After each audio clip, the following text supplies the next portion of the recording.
Self-awareness is the foundation of great leadership. If you get to know yourself, we normally say, first, know yourself. Second, accept yourself. And third, appreciate yourself. Okay. What's the difference between accepting yourself and appreciating yourself?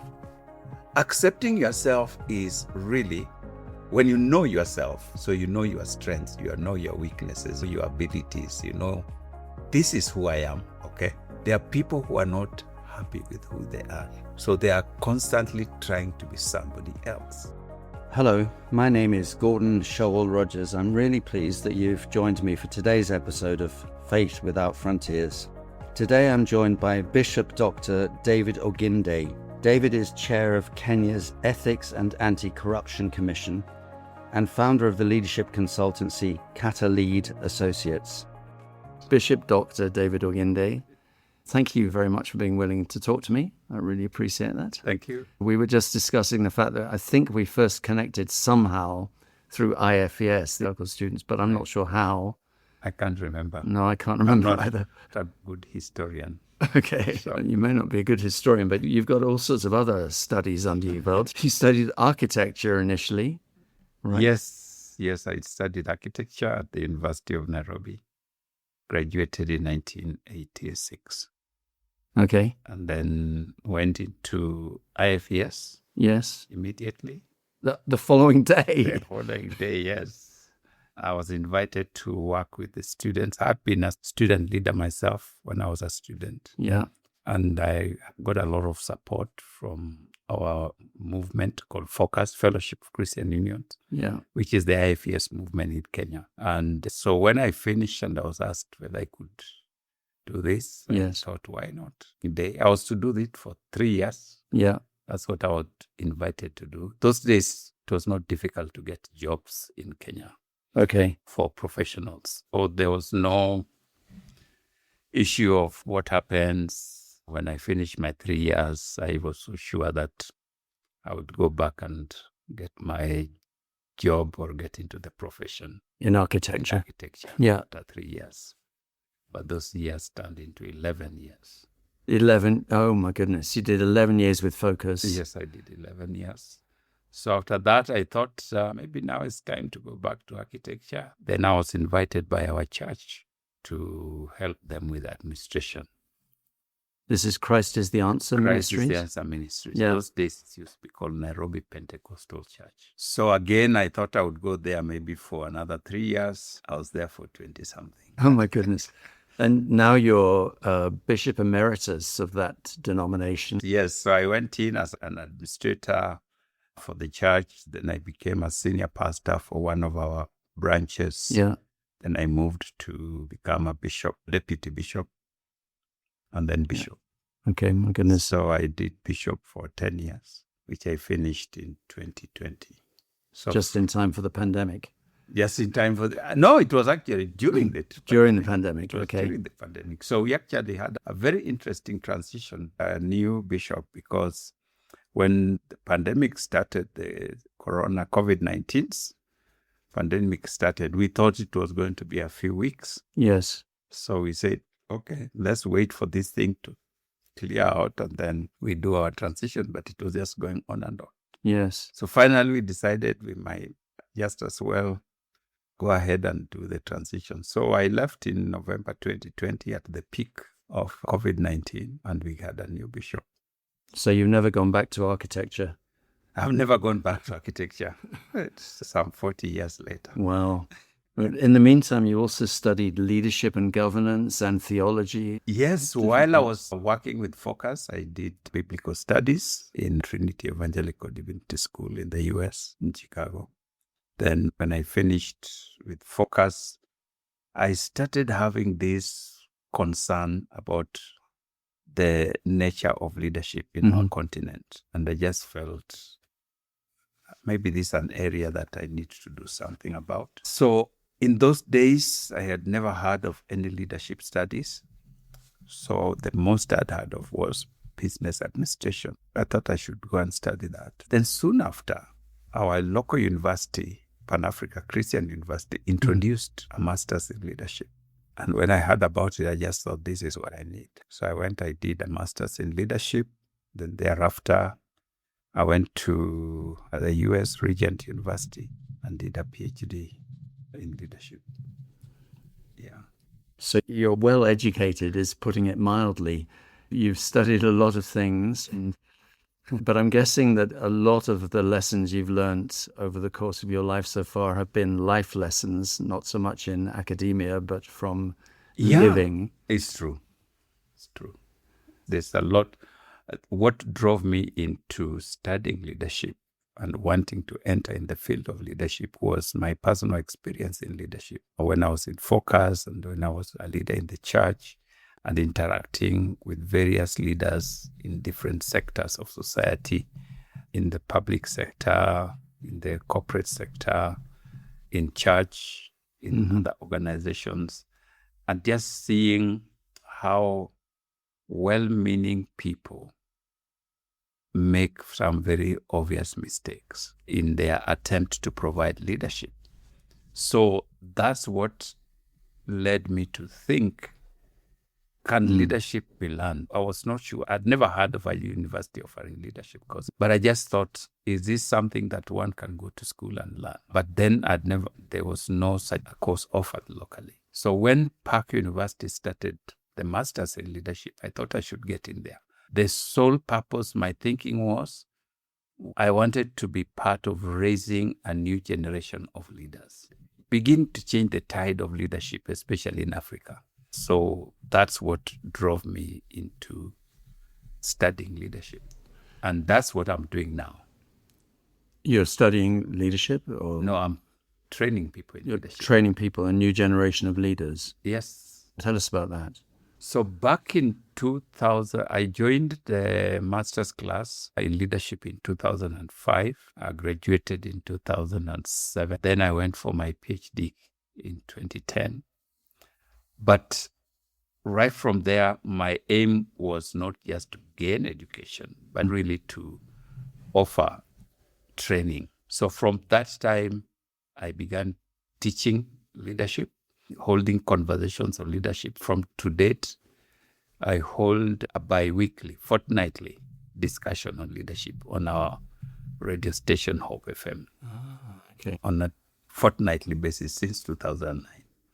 So you bring together... No, this is just a conversation on radio like the one we're having with you. I see. But we pick up topic on leadership and we discuss with the host, and it is broadcast across the country. And there are many people who have, even while we are in this conference, many people say, I listened to your leadership program. I really benefited from your leadership program.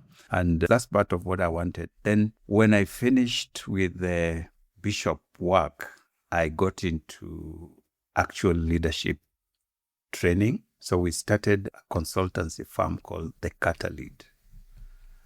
The Catalead is really a combination of catalyze leadership. So we call it Catalead. Catalead. So in the Catalead, we came together with a few individuals who are also interested in leadership development. And what we then do is we run leadership courses, not academic, very practical, short courses. So, for example, we run a program called the High Impact Leader. The High Impact Leader is an 18-session course that we run 3 hours each. And we get individuals to come in. And it is divided into 3 parts. The first part is called Establishing Your Leadership Roots. This is really focused on how do you develop yourself as a leader, focused on self-leadership. One of the things we observed is that there are many great leaders who accomplish a lot for their organizations, run their businesses very successfully, but at a personal level, they are failures. So you find people in scandals, people have messed up their families, all kinds of things. So the question is, where is the disconnect? How can one lead an organization so successfully and yet at their own personal lives, it's so messed up? It's all messed up.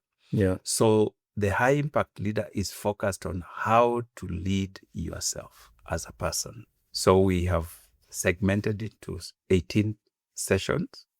So the first is 5 sessions. It's about establishing your leadership rules, just discussing the issue of how do you organize yourself as a leader.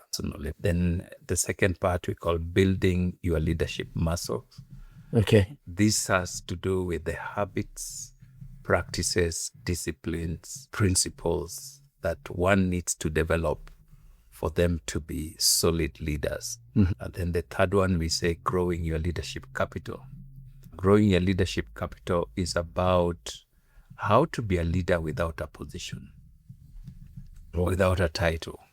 Because there are many leaders who have been very successful, have been in such demand, and they hardly have any time for anything because everybody wants them here. Come and speak to us, come and do this. But when they get out of that position, some of them say, I thought my phone was dead because I don't receive any calls. Suddenly, there's no one who is looking for you. So we try to find out where could be the problem. Our thinking is that there are many people whose lives are bound up with the positions they hold. Okay, their identity is their all identity, revolving their around- everything, their social networks are all about the work they are doing, the leadership role they are playing. So when that is taken away, they have nothing else. So the growing your leadership capital is to help you to become a leader of yourself, not of your organization, not of the places where you are, so that even when you have no title, people still will look for you because of who you are, because of what you do. Interesting. Yeah, it sounds great. So- I'm thinking, I wish I could do this course. It sounds great. It sounds not? great. Yeah, no, Why it sounds not? really good. So we run, that one takes 7 sessions. We just focus. So that is what I'm doing now. So we do that. We run the courses, but we also do consultancy for organizations. Christian organizations or secular? Everybody. Actually, the majority of the people we have trained are not church people. So we do corporates, we do church, we do individuals. We are focused at particularly those people who are in the middle to upper level leadership, but we also have programs for the upcoming leaders. Right, middle management and younger. Exactly. Yeah, brilliant. Exactly. Can I take you back a little bit, David? Again, my head is spinning because I know that this is one area of many things that you're carrying at the moment. So you're a very busy person. But can I just take you back a moment to, you mentioned early on about your concern about leadership on the continent. Yes. And then you talked about changing the tide of leadership on the continent. What were your concerns, or in what ways did you want to change the tide? What needed changing or needs changing? My observation, and really what drove this passion of leadership, was that from my observation, leadership was conceptualized as an opportunity to, how can I put it? Not grow, I'm trying to get the right word. But many people got into leadership for what they could get. So when a person gets into a place of leadership, you see the focus is what I can get out. So I want to build a big house. I want to buy a new car. I want to fly business class. I want to be recognized and want status. Yes, I want status and titles and all those things. As opposed to, how does my leadership impact the people that I lead? How does my leadership impact the organization that I lead? So I found that there was that disconnect. So people aspired to leadership, especially in the public sector. People aspired to leadership for what they could get rather than what they could give. So my desire was, how can we then get leaders who go into an organization, whether that organization is a public entity, is a church entity, is a business, or whatever it is, but I'm coming in because I want to make a difference. I want to bring about change. I want to bring about transformation, irrespective of what it is going to pay me. When I worked in Focus, I had trained as an architect. As at the time, which is still to an extent still true, architecture in our country is one of the top professions, very well paying, among the top. You put them together with the lawyers as architects, the engineers, they're all in that top bracket of professions. So in my season, even if you worked for government, you are paid well. If you worked in the private sector, you get good money. If you set up your own practice, you're among the people who are doing well in society. So I am called out of that and put into focus where there was no money. Okay, and no status, no business cards, no right? business card. So I was there for 11 years, earning not even a fraction of what I would have if I was working as an architect. But making a difference. And yet being so fulfilled by the contribution that I'm making in the lives of people. And to me, I thought this is what leadership should be. So much what I get, but what impact I create in the lives of people. This episode is sponsored by CrossMap. If you're looking for a place that fills your soul and strengthens your faith, then visit crossmap.com, your trusted source for inspiration and life-changing stories from people of faith. Do you have your own story to tell? CrossMap Blogs is a welcoming place to launch your own blog, publish your testimony in Christ, and share stories that glorify God and edify His people. And while you're there, sign up for the CrossMap daily newsletter and get top Christian videos, inspiring devotionals, and stories from other content creators to strengthen your faith, delivered straight to your inbox. Be encouraged, be a part, be blessed. Visit crossmap.com. So can we transform leadership so that people who are in leadership see themselves more as stewards, as transformational agents, so that they are bringing into society a change, a difference, a better life, and so on. So that is what troubled my heart.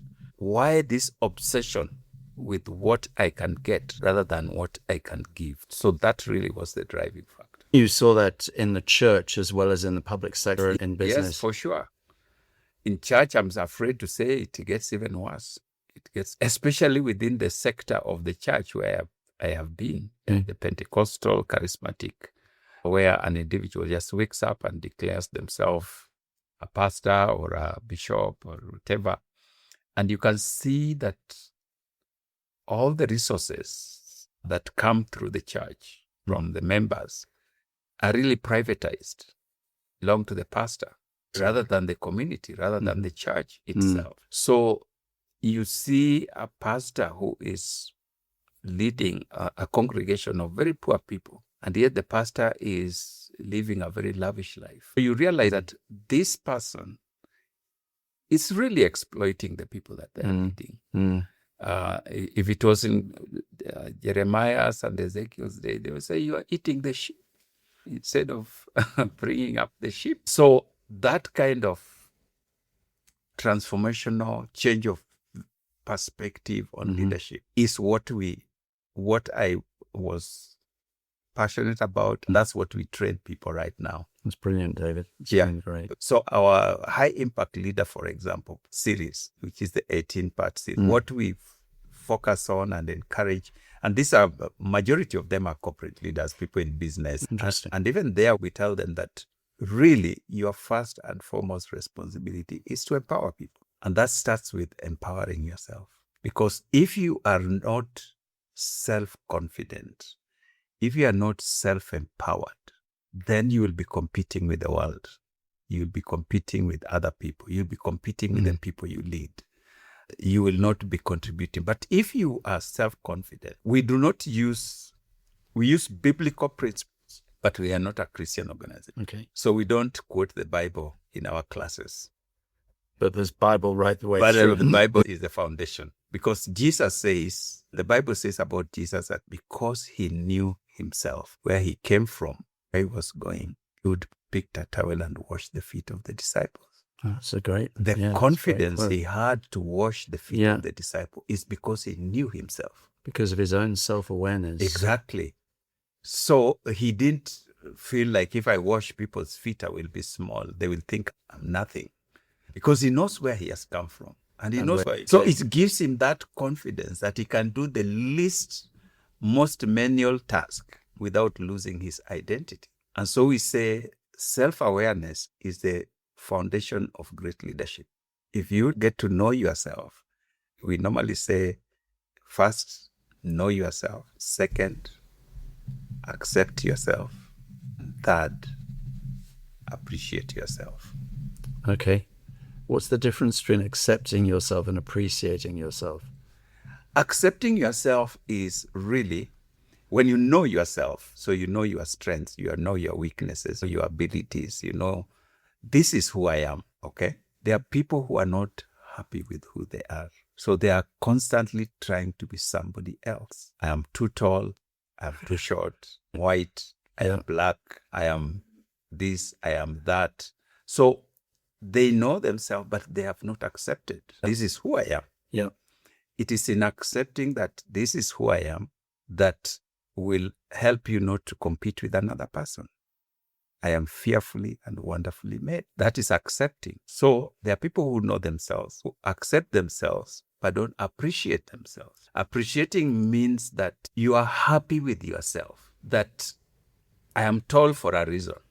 I am short for a reason. There are things I can do that only tall people can do. Okay. I can reach higher. Exactly. Yeah. And so I am a black person for a reason. I'm a white person for a reason. Yeah. God knows why he put me in this part of the world, this part of the country, and this part of the... There's a reason. Okay. And because of that reason, I want to maximize everything that I have. So I appreciate who I am for who I am. So there are people who know themselves, accept, but they don't appreciate them. So you hear them saying, I'm just a teacher. Yeah. Just. That's an indicator that I'm just... in other words, I know I'm a cleaner, but I don't like... Yeah. I'm a teacher, but I don't like teaching. I looked down upon. So I say it very apologetically when you say, oh, so what do you do as a teacher? So you don't appreciate. And when you don't appreciate yourself, it means you cannot be contented. You cannot be relaxed. You cannot face life with a sense of dignity and pride. And that's what builds a person. Yeah, that all makes sense. It's really helpful. So you're training leaders to develop their own sense of self-worth and dignity and roles in life and to maximize what they have, as you put Exactly. Because you see, people who do not appreciate themselves, they try to augment themselves with other things. So you find people who their sense of identity is in what they own. So you find somebody has a very big car. That is their sense of identity. They want you, when you see me in my big car, then you know I'm someone. If you see me in my big house, then you know I'm someone. Yeah. If I tell you which neighborhood I live in, then you know I'm not an ordinary person. Because I don't appreciate myself for just who I am. So that's why for us, we think that is the root, is the foundation of leadership. In our continent, one of the biggest challenges which I am in right now is the whole issue of corruption. And when you think, why do people get into corruption? Why do people steal public resources? Why do people abuse power? Why do people take shortcuts? It is this whole idea that I want people to recognize that I'm someone. So the more wealth I can accumulate, the more I think people will appreciate me or respect me. But if I have a sense of self-worth, then I'm not bothered with all those big things because you appreciate me for who I am, for what I have. So I will not be looking for shortcuts to steal resources and to take shortcuts and so on and so forth, because I am confident in who I am. It's clear, David, that you are really comfortable in your own skin. You are confident of who you are. And I'm guessing that's one of the reasons why you were asked to lead this. You are leading this anti-corruption commission in the country of Kenya right now, aren't you? Tell us a bit more about that. That's a really brave thing to do. You were asked central government has asked you to lead this commission. It's a commission on corruption and ethics. It's called Ethics and Anti-Corruption Commission. So our mandate is to promote ethics and integrity in public life and also to combat corruption.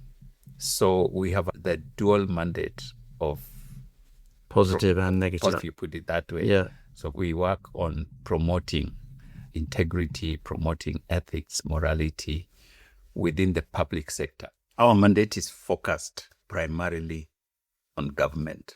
But of course, government operates within society. So we conduct education and public awareness to members of the society on why ethics is important, why integrity is important, why morality is a key foundation for a thriving society. So that's part of our mandate. But our mandate also is focused on combating corruption.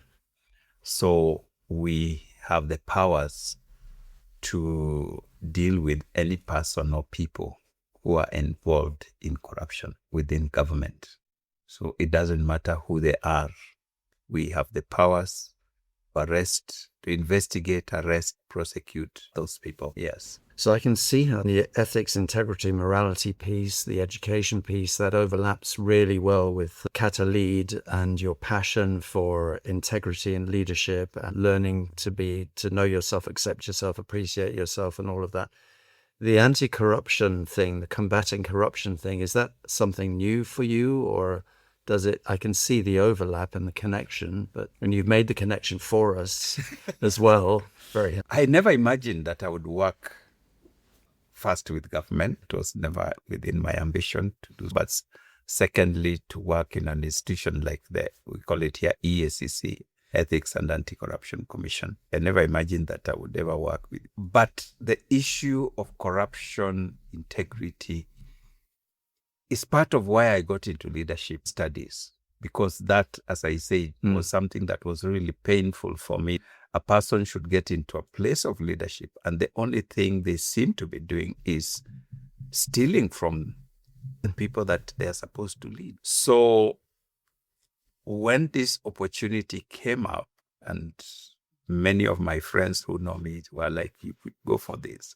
Your wife and family were okay about it? Yeah, they eventually were, yes. Okay. We discussed it. They felt, okay, yeah, this is something that you talk about a lot. For the last more than 14 years, I was writing an article every Sunday in one of our major newspapers. Oh, okay. And that was one of the ways that you came to the attention of national government, was partly. The newspaper asked me to do an op-ed every Sunday, and it is to be on topical issues. So whatever it is that people are talking about within that week or affecting people in one way or another, I would come in and give an opinion of what I think about it and what should be done and so on. So when this matter came up, and some people said, you have written a lot about corruption. So I was like, really? So when I went back, I found that almost 30-40% of my writings were on corruption. So it was a real burden on your heart. It was a burden. Yeah. It still is. So that is how I said, okay, let me try. Now, the chair of the Anti-Corruption Commission is not an appointment. It is an application. You present yourself. So it is advertised, you apply, you are interviewed. It's a competitive interview process. Competitive process.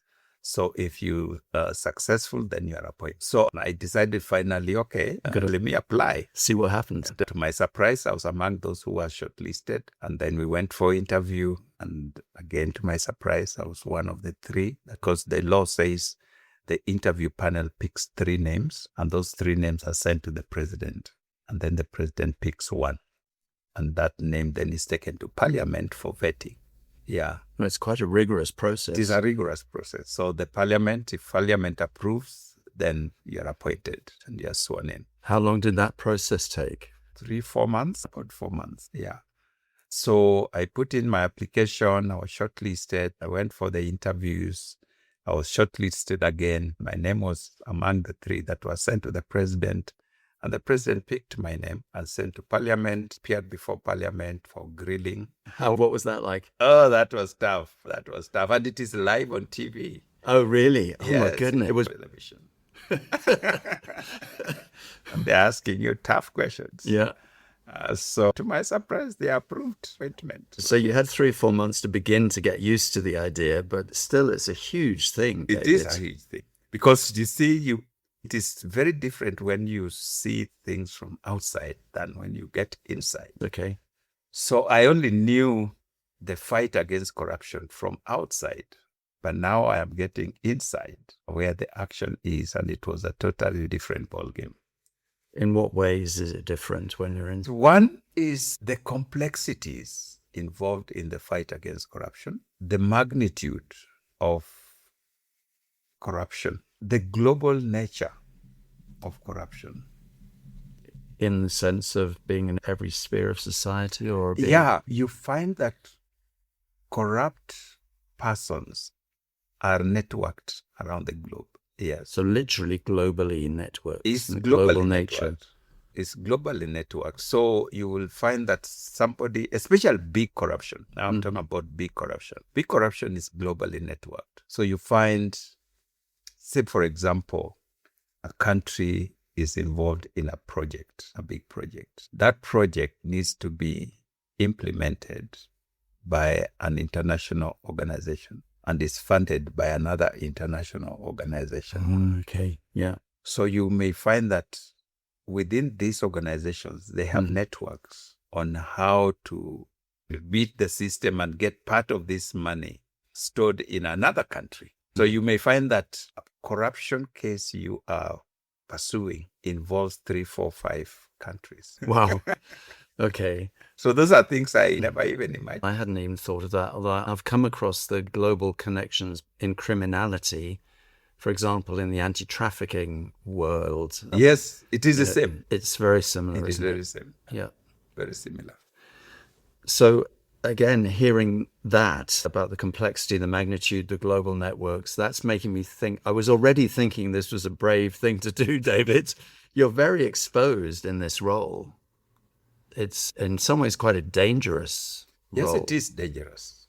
How do you cope with that? How do you manage that? First and foremost, as a Christian, I believe my security belongs to God. So God is the one who gives me security. So that gives me confidence, so that there's nothing that can happen to me without God's knowledge. He puts his angels around me to protect me. But that said, there's the human side of it. There are people who would like to physically harm you. This last week, we had gone out to search the home of one of our government because there was allegation they are involved in corruption. So we went to just search and find if indeed there is such a kind of thing. So we had our team go there, and they were beaten up. The vehicles were totally destroyed completely. Our staff had to hide in a neighboring house. So those are some of the risks that we face. We get a lot of corruption is politicized. And so you could find that they will smear your name. They will put things on you. Your reputation could be damaged or destroyed. Yeah. So there are many risks. So there's physical risk, there's misinformation, damage to... There's a social, physical, psychological. So you find that it's not an easy area. So some people were very worried for me. You say, Bishop, why would you want to go into that place? After you have done such a good work in church, you want to mess yourself up. But my thinking was, this is a job that somebody has to do. Somebody has to do it. Somebody has to do it. And if we are saying the church is the salt and light of the nation, then isn't the church the best placed to bring light in this place? So with all its risks and all its challenges, I thought, let's see what we can do. Yeah.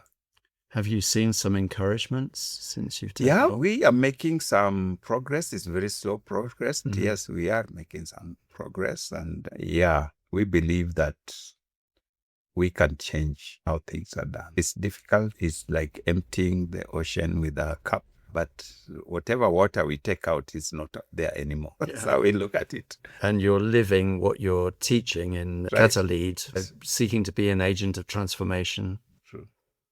So in terms of risk, the government, of course, provides security. So it is the first time in my life I move around with bodyguards. How does that feel? It feels strange. Suddenly you're a public persona. That's part of it, isn't it? Having led not a quiet life, because you've had a busy life and you've had a public profile in Christian circles, but Yeah, but not anything. I moved around freely, Yeah. pick my car, drive, go places wherever I want to go. But now I can do that. Yeah, That's an interesting insight into public life, actually, exactly.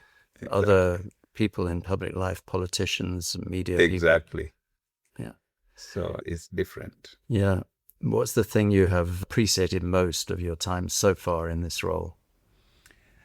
The first thing for me that was really very encouraging, when I was out, I thought that the commission was made up of people who are not serious about what they are doing. Okay. When I went in, I took time to go around. I met with every staff member. Therefore, we have over 700. And I was just amazed at the levels of commitment. I sit in meetings where our investigators present to us the materials that they have investigated, cases they have investigated, and they face much more risk than I do. Like illustration of these people this week. Exactly, yes. But you see a very serious commitment to do the right. That for me was very encouraging. Majority of the people that we work with are young people. The majority of them are in their late 20s, 30s, very few in their 40s and 50s. But they're so determined to do what they are supposed to. That for me was very encouraging.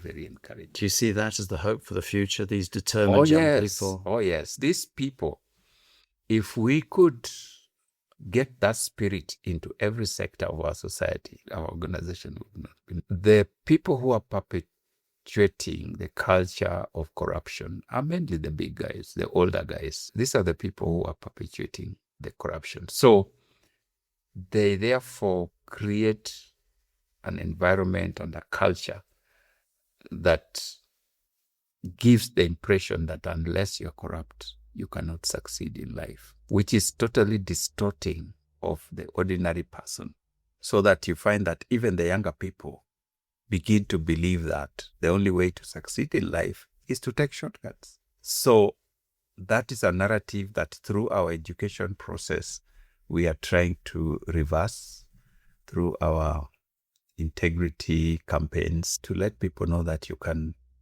live an ethical life, a life of integrity, and still succeed in life. This is so interesting because it goes back to what we were saying at the beginning, or what you were saying at the beginning, about wanting to change the tide of leadership and even about the trajectory of leadership in the nation and in the continent, and changing the culture by changing the people. That's true. Yeah. It is true. So you have hope for the future of Kenya? If I didn't have hope, I wouldn't be doing what I'm doing. Yeah. It is too risky to be there for nothing. There must be a belief that things can change and that I can be part of that change. Yeah. That's what drives me. And so I can tell you for a fact, the first few weeks, I almost quit. Yeah. It was just too overwhelming.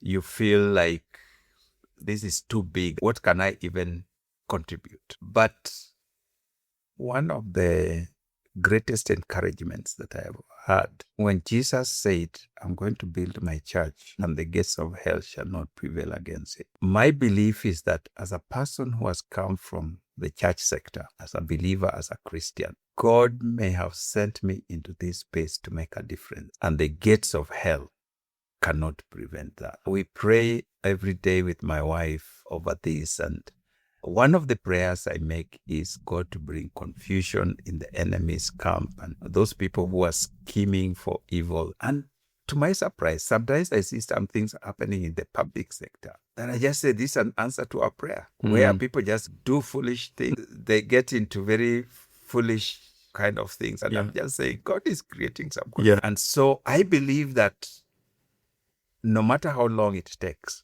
this country is going to get into the right path. So that is what keeps me awake every day. That's what drives me to the office and do what we are doing. And some of that change is sheer answer to prayer, God intervening, and some of it is sheer hard work and risk-taking. That hard work is backed by prayer. Because even when the children of Israel were taking the land, they had to go out and fight. But in real sense, who was fighting? in the Old Testament days. It was God. Their God. So I have read the book of Joshua. I've even written a book on the book of Joshua. I've written a commentary on the book of Joshua. And what I found there is that Israel never fought a battle.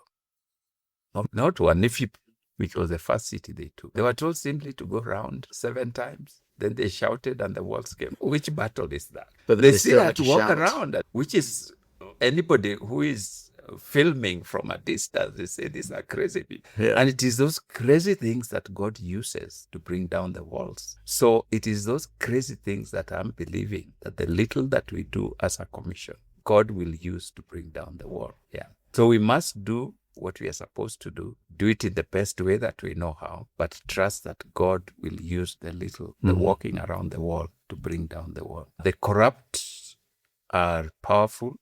The corrupt are vicious. The corrupt are rich in terms of resources, and they can do anything. They are not afraid. They have high levels of impunity. So it's like David facing Goliath. It's an impossible task. So you can only face them in the name of the Lord. That's what keeps me out. Thank you so much, Bishop Dr. David Oginde, heading up the Kenyan Ethics and Anti-Corruption Commission. My friend David, thank you very much for being willing to talk to me. I've really appreciated this. Thank you. Yeah, all power to your elbow in Christ, in God. Amen. And yeah, I was praying for you before, but now after this conversation, I am praying for you. I will be praying for you all the more. Thank you. So God bless you. Thank you very, very much. Thank you for joining us on today's episode of Faith Without Frontiers. I hope you've been refreshed, stimulated, encouraged, and inspired by the conversation, perhaps even challenged. If you enjoyed today's episode, then please subscribe so that you don't miss the next story of faith in the series. And do consider sharing the podcast with friends, colleagues, or members of your church community. Until next time, may the Lord bless you and strengthen you as you serve Him wherever He has placed you.